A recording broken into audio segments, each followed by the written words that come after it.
Assalamualaikum warahmatullahi wabarakatuh.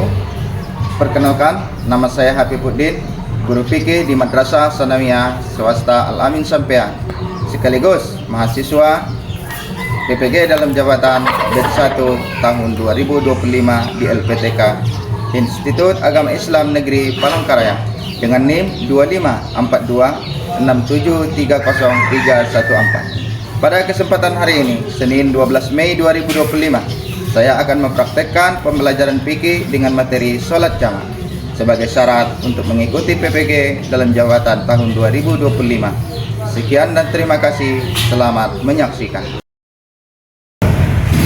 Assalamualaikum warahmatullahi wabarakatuh.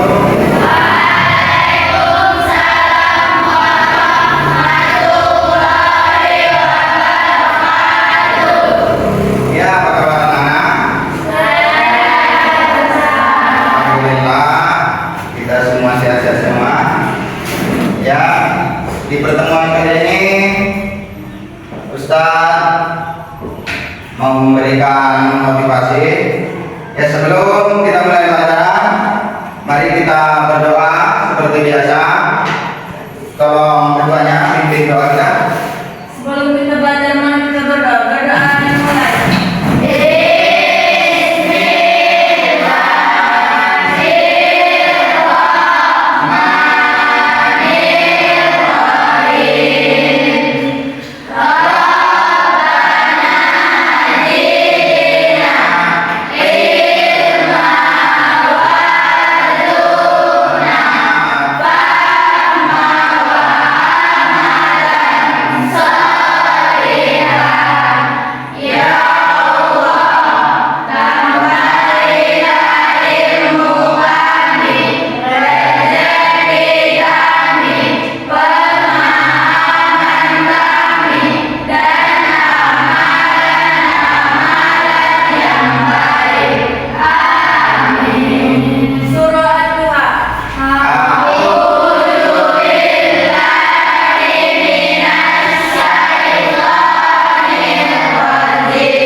Mudah-mudahan dengan doa-doa kita tadi dan bacaan-bacaan yang kita bacakan tadi, bertambah-tambah rezeki kita, diberikan Allah Subhanahu wa taala kesehatan kepada kita, bertambah-tambah amal kebaikan kita, dan ilmu kalian juga bertambah-tambah dan berkah, berguna bagi kalian dan orang banyak. Amin. Amin.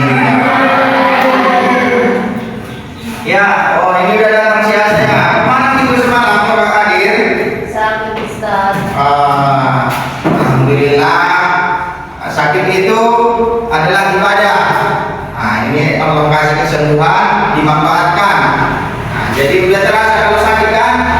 Nah, jadi jaga kesehatan. Dalam motivasinya, jaga kesehatan. Selagi diberikan kesehatan, jaga kesehatan itu, jangan sia-siakan. Kalau udah sakit, nah itulah baru terasa kan?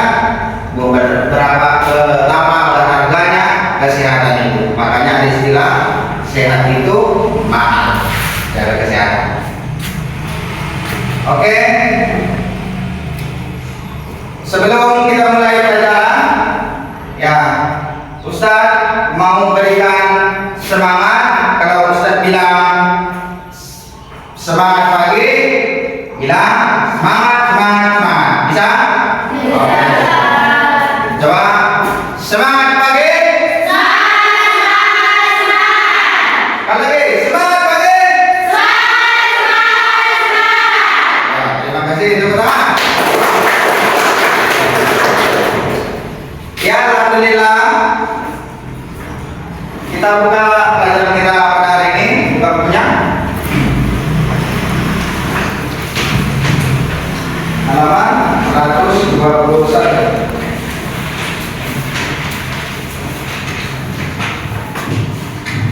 Oke, masalah sholat jamaah, itulah materi kita pada hari ini.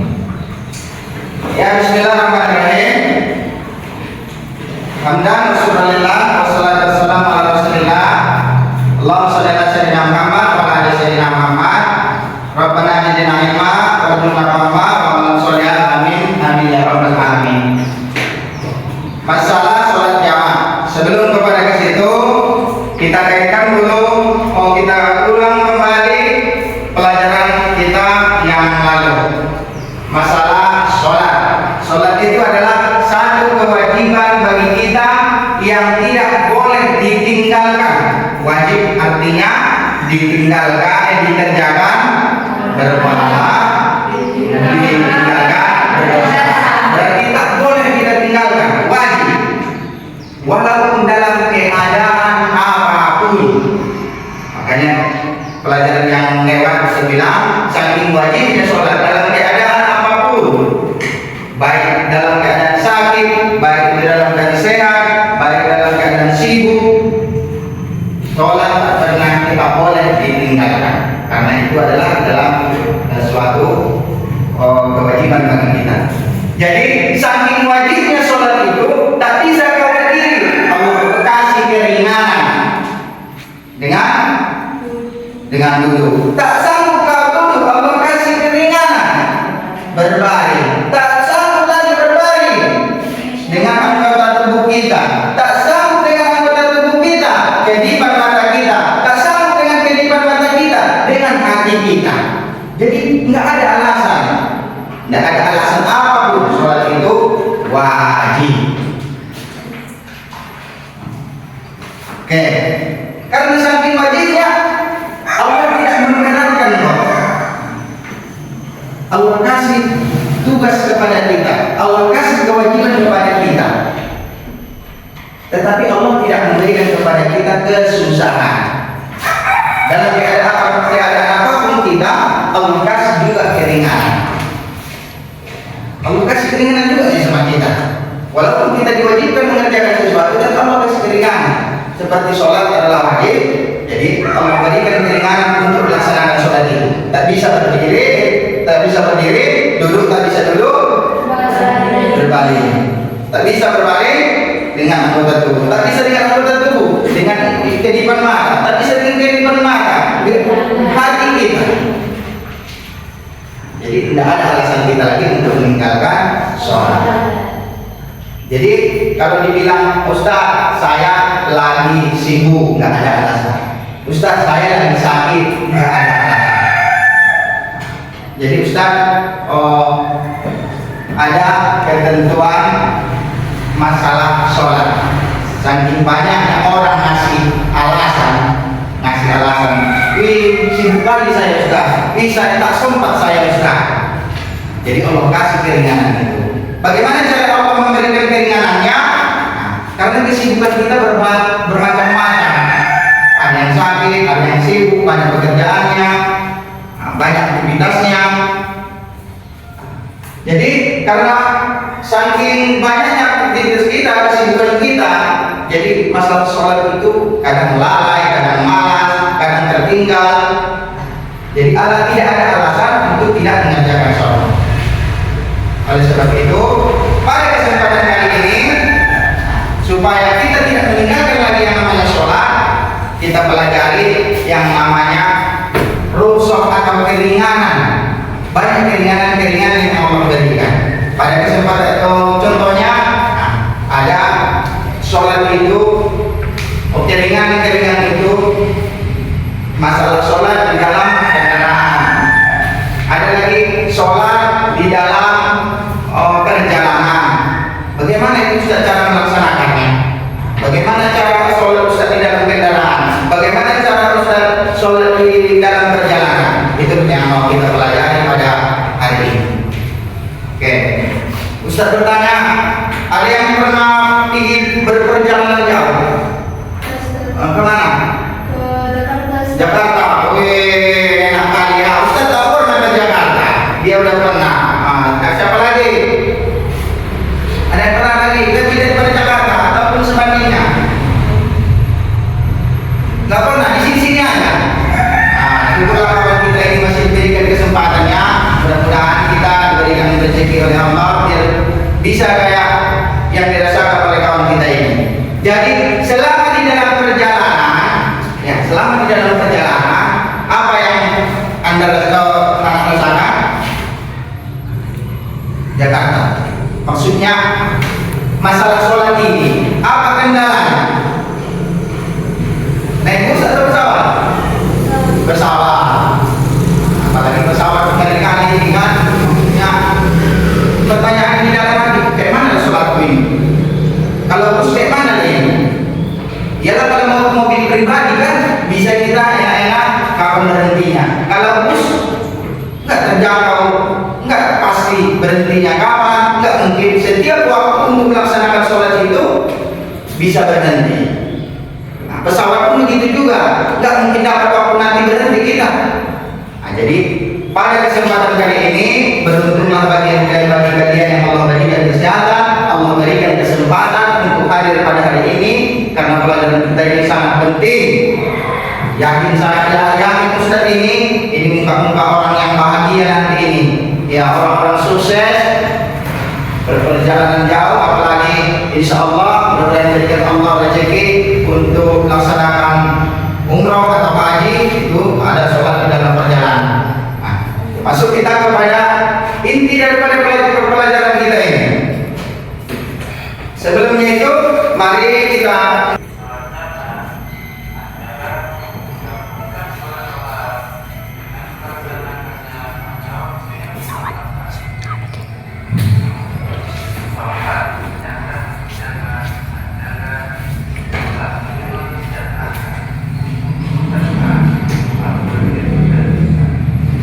dengar enggak?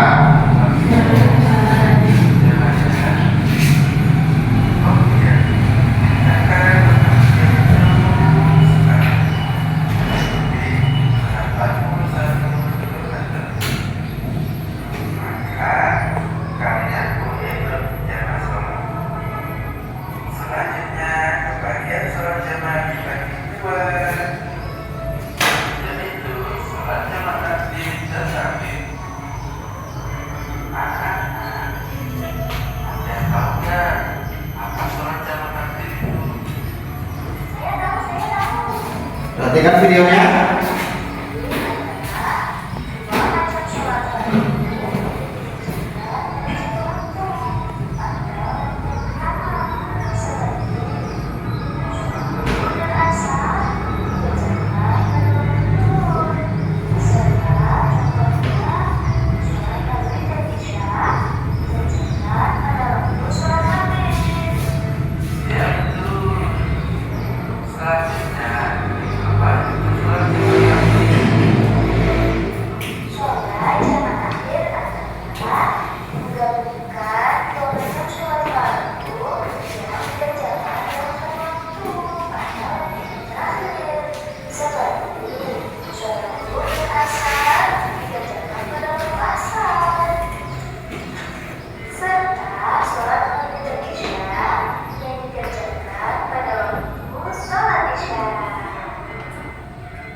Ya.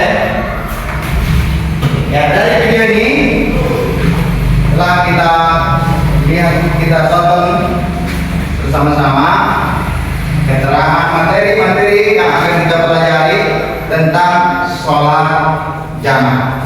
Jadi salah satu keringanan yang Allah berikan kepada kita ada namanya sholat jamaah.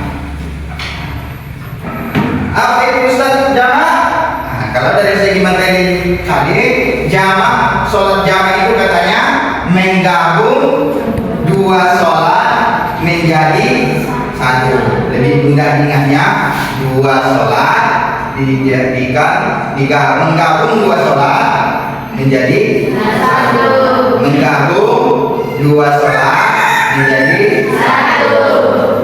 Saya ulangi, jamaah adalah menggabungkan dua sholat fardu menjadi satu. Ya, dua sholat fardu dijadikan menjadi satu.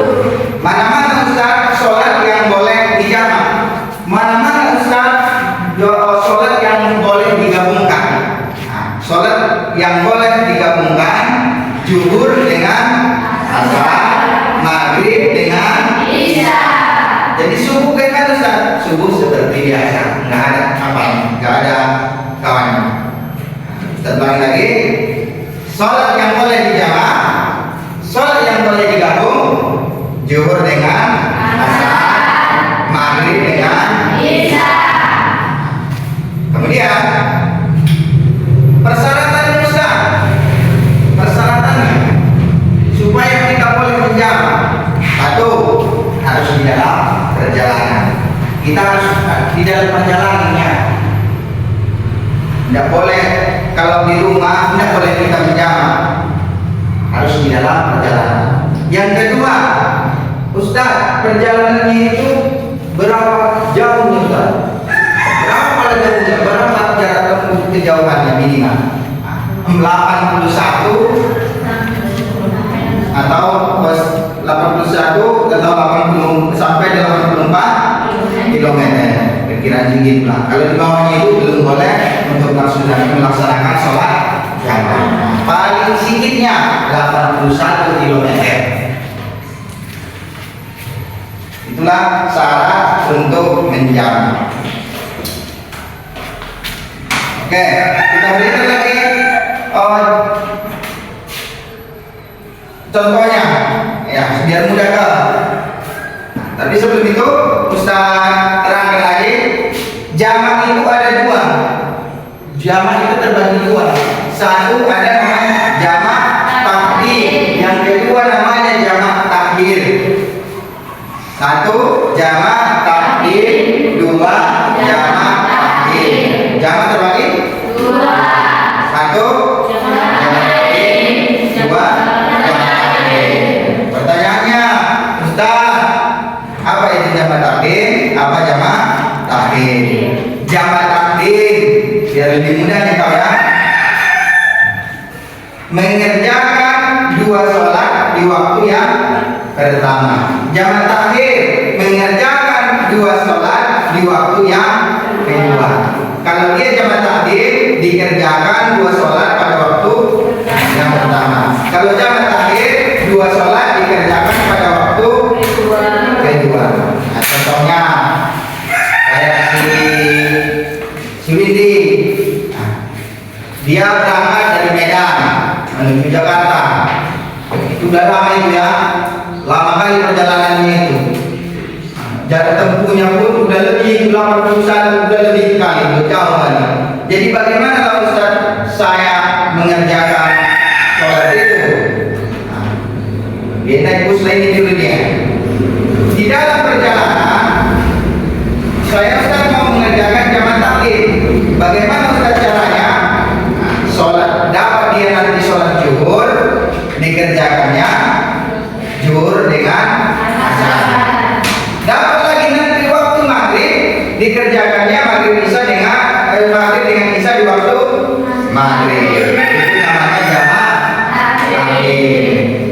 Kalau jamak takhir adalah dari Medan tadi berangkat ke Jakarta, dapat sholat zuhur, belum sholat dia, nantilah saya kerjakan di asar itu. Dapat waktu asar, dikerjakannya zuhur asar di waktu asar. Itu namanya jamak takhir. Berjalan lagi mobilnya, dapat waktu maghrib, nanti aja lagi saya kerjakan. Dapat waktu isya, kerjakan yang maghrib dengan isya, namanya jamak takhir. Jadi perbedaan antara jamak takdim dengan jamak takhir, kalau jamak takdim dikerjakan di waktu yang pertama, jamak takhir dikerjakan di waktu yang kedua. Mungkin sampai di situ dulu yang bisa saya sampaikan untuk mengetahui bagaimana sampai mana pengetahuan kalian yang Ustaz jelaskan tadi. Coba Ustaz kasih dulu kalian tugas. Cari dari materi ini, cari dari yang Ustaz berikan, yang Ustaz ajarkan, cari permasalahannya di situ. Buat seperti contoh yang Ustaz buat tadi. Seandainya Ustaz dari sini ke sini, bagaimana lah itu? Apa itu? Cari itu.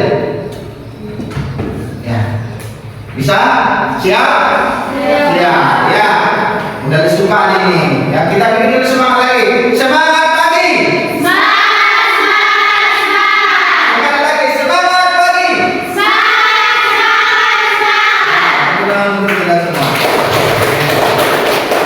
Ya, kita buat kelompoknya. Satu baris ini kelompok 1, ini kelompok 2, ini 3 dan ini kelompok 4. Silakan ambil kelompoknya mereka.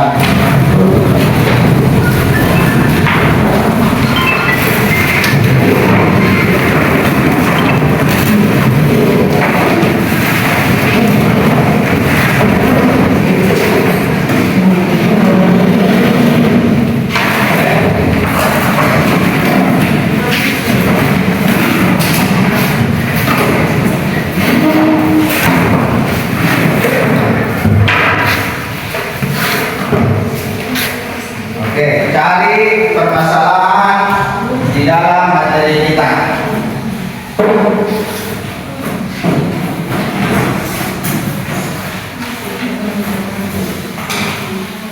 Apa yang tidak kau pahami, itulah pertanyaan.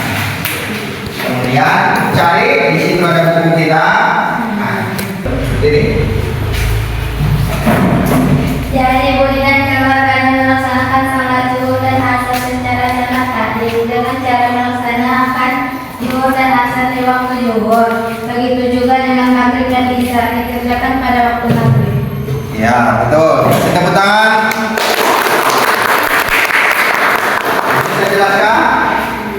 Jadi Budi dan keluarganya melaksanakan sholat zuhur dan asar secara jamak takdim. Bagaimana tadi jamak takdim?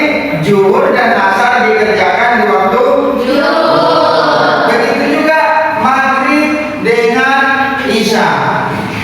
Sholat maghrib dan isya dikerjakan di waktu maghrib. Itulah namanya sholat jamak takdim. Jadi Budi dan keluarganya di dalam perjalanan tadi kendalanya apa? Cara sholatnya kan? Macam. Jadi bagaimana Ustaz cara si Budi dan keluarganya ini melaksanakan sholat di dalam perjalanan? Mereka melaksanakan sholat secara jamak takdim. Oke. Ya.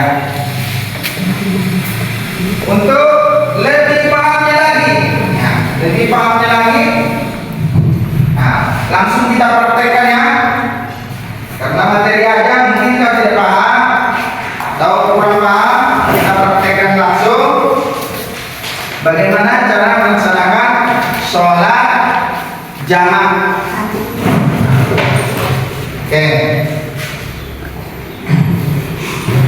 Kita melaksanakan sholat zuhur asar secara jamak. Ya, secara jamaknya baik itu nanti jamak takdim, baik itu jamak takhir, pelaksanaannya sama. Jadi kalau jamak itu cara melaksanakan jamak, zuhur dikerjakan 4 rakaat, asar dikerjakan 4 rakaat tanpa ada nanti jeda. siap sholat zuhur 4 rakaat, kerjakan lagi asar 4 rakaat. Ya, kita mulai. Bismillahirrahmanirrahim. Usolli fardhu zuhri 4 rakaatin majmu'an ma'al asyri jam'an taqdiman ada lillahi ta'ala. Allahu akbar.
Sholli fardhu asri 4 rakaatin majmu'an ma'juri jam'an ta'iman ala lillahi ta'ala. Allahu akbar. Allahu akbar.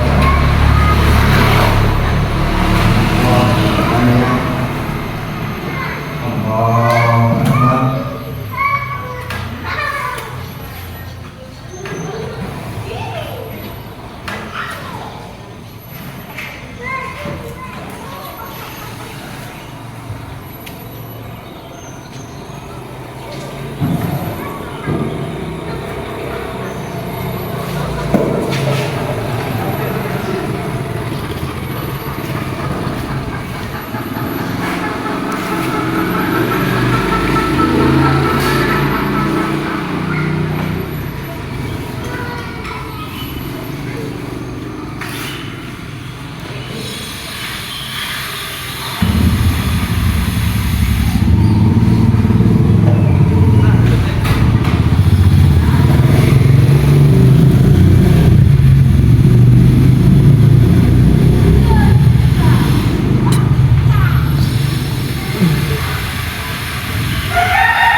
Begitulah cara praktek melakukan sholat jamaah takdim. Jam terakhir begitu juga Ustaz? Sama. Cuma pertanyaannya ada, Ustaz, kalau sholat jamaah terakhir kalau dilaksanakan mana duluan yang dilaksanakan? Sholat zuhur atau asar? Sholat maghrib atau isya?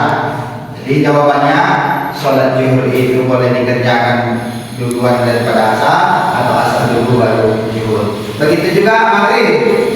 Sholat maghrib duluan boleh, baru isya boleh. Atau isya duluan baru maghrib boleh. Meringankan kita melakukan sholat. Intinya tadi, jangan pernah tinggalkan sholat. Jadi tidak ada alasanmu lagi untuk meninggalkan sholat, baik itu dalam keadaan sakit, apalagi sehat, dalam keadaan sibuk, apalagi waktu luar. Oke, ada pertanyaan? Pertanyaan? Nah, kalau dia pertanyaannya, Ustaz kasih pertanyaan bagi kalian. Oke. Untuk siapa yang bisa, nah, jawabnya.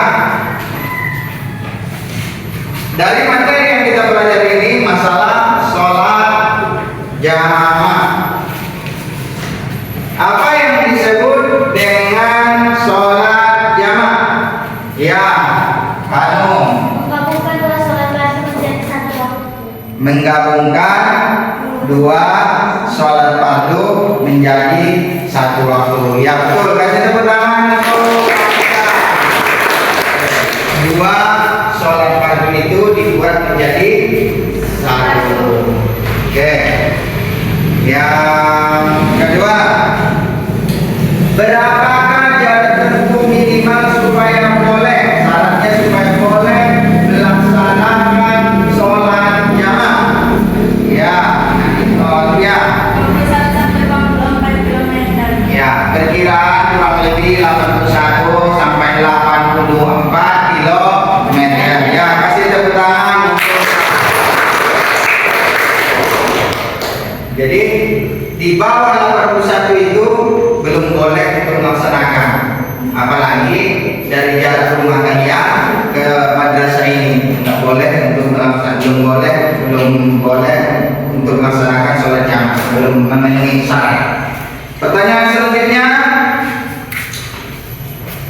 sholat zuhur dan asar dikerjakan di waktu zuhur itu disebut dengan sholat. Jamak takdim. Ulangi, jamak. Jamak takdim. Iya, jamak takdim. Kasih tepuk tangan untuk kawan kita. Oke. Kita kasih lagi pertanyaan. Siapa yang bisa?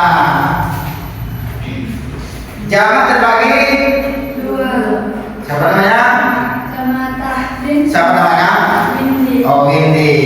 Ustaz kira lupa kalau namamu. Ya, siapa namanya? Windy. Pertanyaannya berapa? Terbagi berapa sholat jamaah? Dua. Jamaah apa itu? Takdim. Takbir. Takdim. Takbir. Ya. Ya, kasih tepuk tangan untuk kawan-kawan ini. Oke, satu pertanyaan lagi.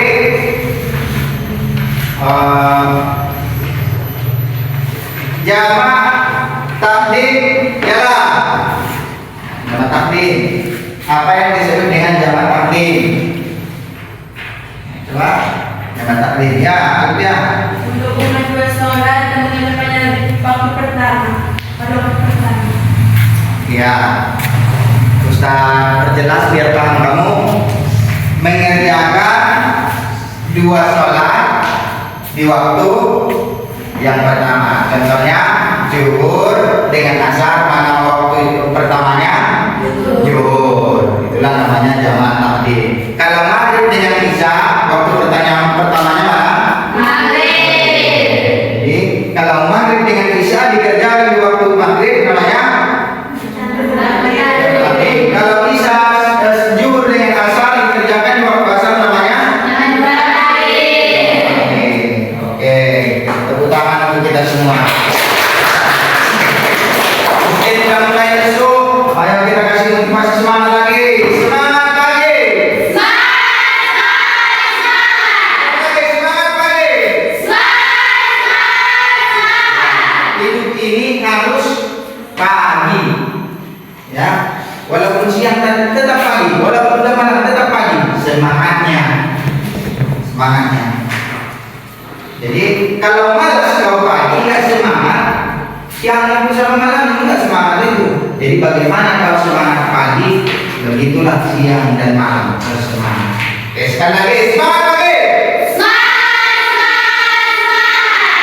Oke, mungkin sampai di situ pertemuan pertemuan kita pada hari ini. Kita simpulkan pelajaran kita. Ya, satu. Coba ada yang bisa? Dari pertama pelajaran kita tadi. Satu, ada yang bisa?